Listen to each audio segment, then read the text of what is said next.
Hello guys, જય માતાજી મિત્રો. તો આજે છે દશામાનો ત્રીજો દિવસ અને આજે મેં વટાણા બોયરા છે ઠાર માટે.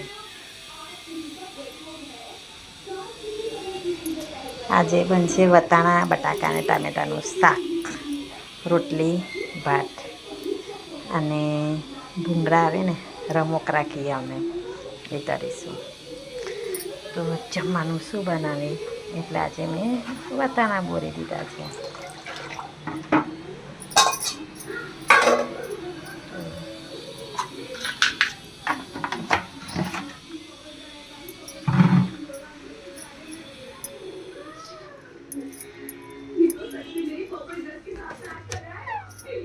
અને આજે તો એટલો વરસાદ પડે છે કે મેં આજે સારી જ નહીં પહેરી. એટલે આજે મેં ડ્રેસ પહેરી લીધો. કપડાં એટલા બધા છે સુકવવાના.